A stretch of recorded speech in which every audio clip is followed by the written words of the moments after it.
Media cricket viewers உங்க எல்லாருக்கும் ஒரு பெரிய வணக்கம். இன்னைக்கான வீடியோ என்ன அப்படின்னு பாத்தீங்கன்னா, நம்ம ஒரு தமிழ்நாடு பிளேயரை பத்தி தான் பேச போறோம். as well as CSK இவரை எடுத்திருக்காங்க. பட் CSK எடுத்ததுனால நான் பேச போறது இல்ல. இவரோட recent innings and recent interview from ESPN cricket info நான் பார்த்தேன். ஸோ வேற லெவல் இம்ப்ரெஸ்டு நானு. ஸோ அவரை பத்தி உங்கள்கிட்ட சொல்லலாம் அப்படின்னு சொல்லிட்டு தான் இந்த ஒரு வீடியோ. ஆண்ட்ரே சித்தார்த், எஸ், இந்த பையனுக்கு வந்து பாத்தீங்கன்னா ஒரு 19 வயசு ஆகுது அப்படின்னு வச்சுக்கோங்க. அந்த பையன்கிட்ட ESPN கிரிக்கெட் இன்ஃபோ ஒரு இன்டர்வியூ எடுத்திருக்காங்க. அதுல அந்த பையன் என்ன தெரியுமா சொல்றா, 1987-88 அப்புறம் வந்து தமிழ்நாடு இந்த ரஞ்சி டிராஃபி வின் பண்ணவே இல்ல. சோ எனக்கு வந்து தமிழ்நாடு வந்து ரஞ்சி டிராஃபி வின் பண்ணணும் அப்படிங்கிறது தான் ஒன் ஆஃப் த மெயின் கோலா என்னோட கெரியர்ல இருக்கு அப்படின்னு சொல்றான். Yes, Ranji trophy Tamil Nadu win பண்ணாததுனால பல அவமானங்களை தமிழ்நாடு இப்போ வரைக்கும் வந்து பாத்தீங்கன்னா அனுபவிச்சுக்கிட்டே இருக்கு அப்படின்னு தான் சொல்ல முடியும். ஒயிட் பால் கிரிக்கெட்ல கிட்டத்தட்ட ஒரு நல்ல ஸ்டேஜ் அடைஞ்சிருக்க தமிழ்நாடு வந்து இன்னும் அந்த ரெட் பால் கிரிக்கெட் டொமஸ்டிக் லெவல்ல பெருசா வரல. சோ எனக்கு அதை வந்து இது பண்ணணும்னு அந்த பையன் சொன்னது வந்து உண்மையுமே வந்து பாத்தீங்கன்னா வேற லெவல் அப்படின்னு தான் நான் சொல்லுவேன். ஓகேங்க, இந்த 2024 to 25 இந்த ஒரு வருஷத்துக்குள்ள ஆண்ட்ரே சித்தார்த் அப்படிங்கிற ஒருத்தரோட கெரியர் எப்படி எல்லாம் மாறி இருக்கு அப்படிங்கறத பத்தி இந்த வீடியோல பேசலாம். ஸ்பெஷலா CSK இவரை எடுத்திருக்கிறது உண்மையிலுமே ஒரு சம பூஸ்டப் அப்படின்னு தான் நான் சொல்லுவேன். பாப்போம் என்னன்ட்டு.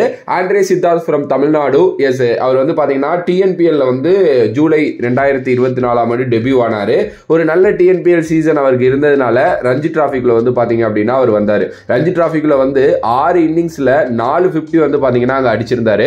அதுக்கப்புறம் இவருக்கு ஒரு அண்டர்-19 கால் அப் அப்படிங்கிறது வந்து வந்துச்சு. ஓகே, சரி, ஏன்னா அந்த first stage of Ranji trophy முடிஞ்சதுக்கு அப்புறம் ஒரு சின்ன கேப் வந்து சில டோர்னமெண்ட்ஸ் நடந்துச்சு இல்லையா, அதுல இவர் வந்து பாத்தீங்கன்னா அந்த அண்டர்-19 இதுக்கு வந்து போனாரு. அங்க பெருசா இவரால விளையாட முடியல. ஏன்னா கேம் கிடைச்சிச்சு, கேம் டைம் கிடைச்சிச்சு. ஆனா அவர் வந்து பாத்தீங்கன்னா அதை பெருசா கன்வெர்ட் பண்ணவே இல்லை. ஒரு சில நல்ல ஸ்டார்ட்ஸ் வந்து பாத்தீங்க அப்படின்னா அவர் கொடுத்தாரு. ஆனா அதை பெருசா கன்வெர்ட் பண்ணாரா அப்படின்னா இல்லவே இல்ல அப்படின்னு தான் சொல்ல முடியும். அதுக்கப்புறம் அவர் என்ன சொல்லியிருக்காருன்னா, நான் வீட்டுக்கு வந்தேன், சென்னை வந்ததுக்கு அப்புறம் நான் போயிட்டு என்னோட பேசிக்ஸ்ல ஒர்க் பண்ணதுக்கு அப்புறம் எனக்கு அந்த பழைய மோஜோ கிடைச்சிருச்சு. சோ நான் மறுபடியும் வந்து இப்ப ரீசெண்டா கூச் பிகார் டிராஃபி வந்து தமிழ்நாடு வின் பண்ணாங்கல்ல, அந்த டீம்ல போய் ஜாயின் பண்ணாரு.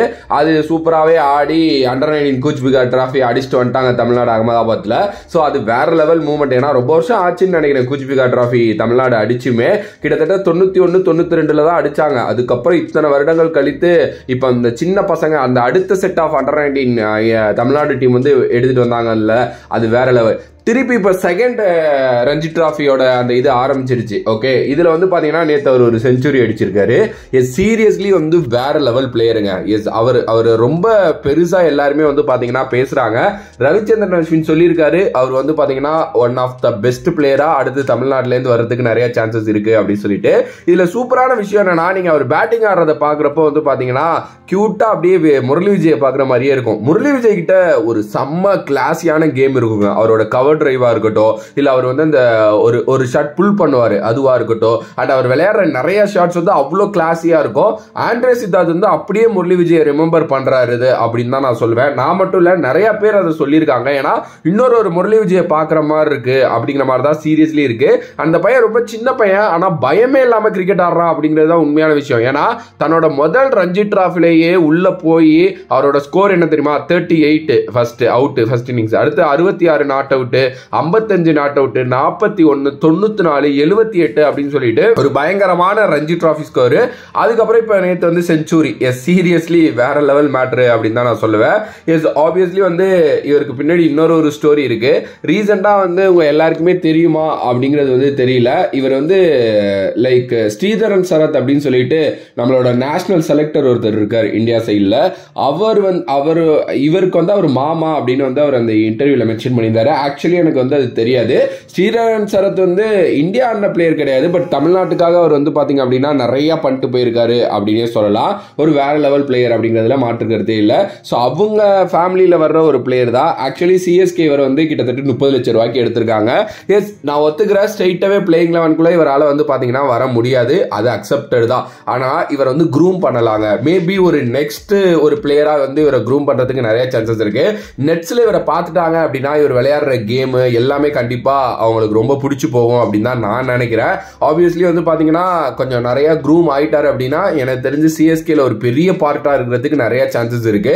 அண்ட் இவரால் கொஞ்சம் ஓப்பனிங் ஆட முடியும், கீழே கொஞ்சம் மிடில் இந்த 1-down பொசிஷன் அந்த மாதிரியும் கொஞ்சம் ஆட முடியும். அண்ட் ரொம்ப கிளாஸியா ஆடுறாருங்க. எஸ், அது ஒயிட் பாலா இருக்கட்டும் ரெட் பாலா இருக்கட்டும் ரொம்ப பிடிச்சிருக்கு. ஆக்சுவலி இவரோட பிளே நல்ல டாலான ஒரு பிளேயர். அவரால் கொஞ்சம் இன்னும் அவரோட பாடி இது அது ஏஜ் ஆக ஆக கொஞ்சம் மசில் பவர் இது பண்ணாரு அப்படின்னா அவரால் நல்லா மசில் பண்ணவும் முடியும். பட் டைமிங் வந்து பாத்தீங்க அப்படின்னா ரொம்ப ரொம்ப இம்ப்ரெசிவா இருக்கு. அந்த பேட்டுக்கும் பாலுக்கு இருக்கிற timing obviously one of the greatest by அப்படின்னு தான் நான் சொல்லுவேன் சிஎஸ்கே கிட்ட இருந்து. பட் அகைன் நான் சொல்றேன், இது மாதிரி நிறைய டேலண்ட்ஸ் சிஎஸ்கே எடுத்திருக்காங்க, லைக் பெஞ்ச் பண்ணியிருக்காங்க. ஏன்னா ஒரு 11 பேர் தான் விளையாட முடியும் அப்படிங்கிற சூழ்நிலையில எனக்கு என்னமோ ஆண்ட்ரே சித்தார்த் தொடர்ந்து நல்ல இம்ப்ரெசிவா நெட்ஸ்ல இருந்தார் அப்படின்னா அவரை பேக் பண்ணுவாங்களோங்கிற மாதிரி தான் தோணுது. ஏன்னா ஒரு தமிழ்நாடு பிளேயர் அவர் கரெக்டா ஆடினார் அப்படின்னா அந்த வாய்ப்பு கிடைக்கும். அண்ட் ஓவராலா தமிழ்நாடு கிரிக்கெட் ரீசன்ட் டைம்ஸ்ல பயங்கரமா இம்ப்ரூவ் ஆயிட்டு இருக்கு அப்படிங்கிறது உண்மையான விஷயம் தான். நான் ஏன் சொல்றேன் அப்படின்னா நிறைய நல்ல டேலண்ட்ஸை ரீசெண்டா நம்ம பார்த்துக்கிட்டு இருக்கோம். ஒரு சாய் சுதர்சனா எடுத்துக்கங்க, சாய் கிஷோரா எடுத்துக்கங்க, ஜெகதீசன் இன் டொமஸ்டிக் கிரிக்கெட் அது வேற லெவல். அவரை பத்தி யாருமே பேச மாட்டேங்கிறோம். ஏன்னா நம்ம எல்லாருக்குமே தான் ஒரு வியாதி இருக்கே, ஐபிஎல்ல விளையாண்டாதான் வேற லெவல், இல்ல வேற ஏதாவது ஒரு ஸ்டேட் பிளேயரை தான் நமக்கு தெரியும். ஜெகதீசனோட லாஸ்ட் ஒரு 2 to 3 இயர்ஸ் ரெக்கார்ட்ஸை எடுத்து பாருங்க, ஒருத்தன் பேச மாட்டேங்கிறான். அதை ஏன் பேச மாட்டேங்கிறான்னு எனக்கு சத்தியமா தெரியல. ஸோ அந்த மாதிரிலாம் விட்டுறக்கூடாது அப்படின்னு தான் நான் நினைக்கிறேன். ஏன்னா ஆண்ட்ரே சித்தார்த் கண்டிப்பா அடுத்த ஃபியூ இயர்ஸ்ல பெரிய பிளேயரா மாறதுக்கு நிறைய சான்சஸ் வந்து இருக்கு. நான் உங்க இதுல எத்தனை பேருக்கு ஞாபகம் இருக்குன்னு தெரியல, நான் இதுக்கு முன்னாடி ஒரு சேனல்ல இருந்தப்போ சாய் சுதர்சனோட ஃபர்ஸ்ட் டிஎன்பிஎல் மேட்ச், அது ஐ மீன் ஃபர்ஸ்ட் சீசன், அதை பார்த்துட்டே நான் ஒரு வீடியோ போட்டிருந்தேன். அடுத்து தமிழ்நாட்டில இருந்து ஒரு மிகப்பெரிய பிளேயரா சாய் சுதர்சன் வருவாரு, அந்த அளவுக்கு அவர்கிட்ட பொட்டன்ஷியல் இருக்கு அப்படின்னு சொல்லிட்டு. இப்போ வந்து பாத்தீங்க அப்படின்னா எங்கேயோ இருக்காரு அவரு. சீரியஸ்லி அந்த மாதிரி ஒரு டேலண்டா தான் ஆண்ட்ரே சித்தார்த்தும் இருக்காரு அப்படிங்கிறது ரொம்ப நல்லா தெரியுது. பார்க்கலாம் ஆண்ட்ரே சித்தார்த் எப்படி தமிழ்நாடு யூஸ் பண்ண போறாங்க, எப்படி இதுக்கப்புறம் இந்தியாவோட அண்டர்-19 இதுக்குள்ள அவர் வர போறாரு, அண்ட் இந்தியா எப்படி யூஸ் பண்ண போறாங்க, சிஎஸ்கே எப்படி யூஸ் பண்ண போறாங்க அப்படிங்கறத வந்து பார்ப்போம்.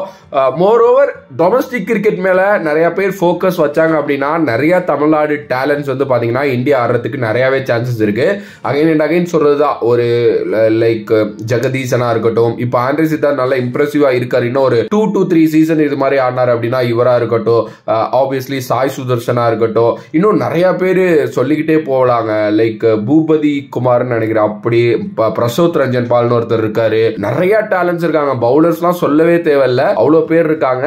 பட் தமிழ்நாடு கிரிக்கெட் வந்து அந்த ஐபிஎல்ல பெருசா நல்லா பண்ணாததுனால, வாய்ப்புகள் நல்லா கூட பண்ணாதது இல்ல, வாய்ப்புகளே கிடைக்காததுனால நம்ம பிளேயர்ஸ் யாரும் பெருசா தெரிய மாட்டேங்கிறாங்க. எங்கேயோ இருக்கிற வேற வேற பிளேயர்ஸுக்கு வந்து இவங்க வரணும் இவங்க வரணும்னு பேசுறதுக்கு பதிலா நம்ம தமிழ்நாடு பிளேயரை நீங்க ஃபோக்கஸ் பண்ணீங்க அப்படின்னா கொஞ்சம் நல்லா இருக்கும். முடிஞ்ச அளவுக்கு என்னால முடிஞ்ச அளவுக்கு இந்த மாதிரி பிளேயர்ஸ் யாராவது இருந்தாங்கன்னா எடுத்துட்டு வர. இல்ல உங்களுக்கு ரொம்ப நல்லா தெரியணும் அப்படின்னா நம்ம பிரதர் கிரிக்கானந்தா அவரோட இன்ஸ்டாகிராம் யூடியூப் ஃபாலோ பண்ணுங்க. அவர் வந்து சின்ன சின்ன மேட்ச், ரொம்ப சின்ன சின்ன அண்டர்-12 அண்டர்-13 அந்த மேட்ச் வரைக்கும் கூட தமிழ்நாடு வச்சு கவர் பண்ணிட்டு இருக்காரு. ஸோ அவர் ஃபுல் டைம் கிரிக்கெட் அந்த இதுலயே இருக்கிறதுனால அவரை ஃபாலோ பண்ணுங்க, உங்களுக்கு நிறைய நல்லாவே தெரியும். வேற ஒரு வீடியோல வேற ஒரு கான்செப்ட்ல வந்து உங்களை சந்திக்கிறேன். அனந்தன் பா from this is VJ Mani. Love you all, stay safe மக்களே.